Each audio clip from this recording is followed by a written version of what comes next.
Within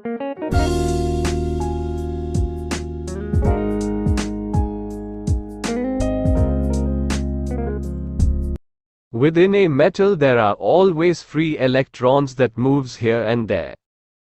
Some of them put obstruction to their motion.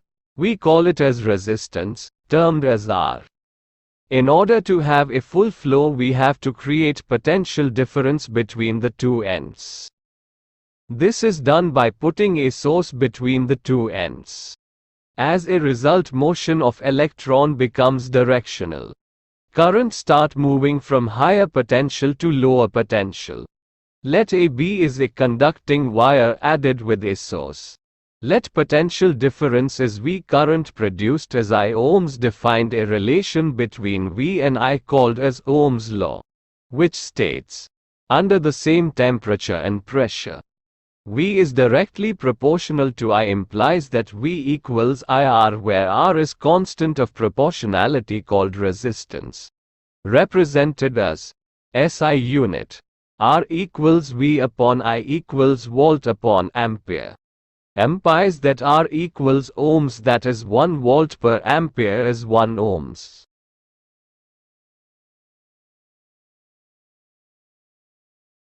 When a resistor is kept at a constant temperature, its resistance will remain unchanged. We can confirm this experimentally by connecting a resistor to a power supply and measuring the current in the resistor as the supply voltage is increased. Plotting potential difference against current for the resistor will produce a straight line graph that passes through the origin. This verifies Ohm's law.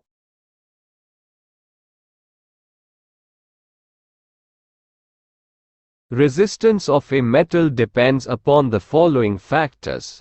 R directly proportional to L, also proportional to 1 upon A. Therefore, R directly proportional to L upon A. Hence R equals rho L upon A, where rho equals a constant called resistivity of material.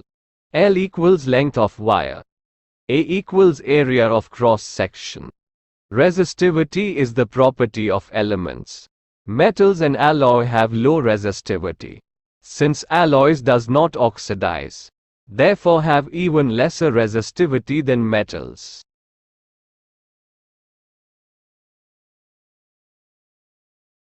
There are two methods of arranging the resistors in different combinations. First, resistors in series, second, resistors in parallel. Let we have three resistors R1, R2, R3 joined end to end in series. Let V1, V2, V3 be their potential difference.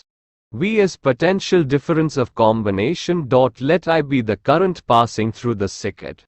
Amount of work done from A to B is same as from A to C, C to D and D to B. Therefore V equals V1 plus V2 plus V3. By Ohm's law, V equals IR. IR equals IR1 plus IR2 plus IR3. Therefore, R equals R1 plus R2 plus R3. Let us take second, resistors in parallel. Let we have three resistors R1, R2, R3 joined in parallel. Let V is combined potential difference. I is current drawn from the source is splitted as I1, I2, I3. Amount of work done from A to B is same for I1, I2, I3. Therefore, I equals I1 plus I2 plus I3. Hence by Ohm's law, V upon R equals V upon R1 plus V upon R2 plus V upon R3. Therefore, 1 upon R equals 1 upon R1 plus 1 upon R2 plus 1 upon R3.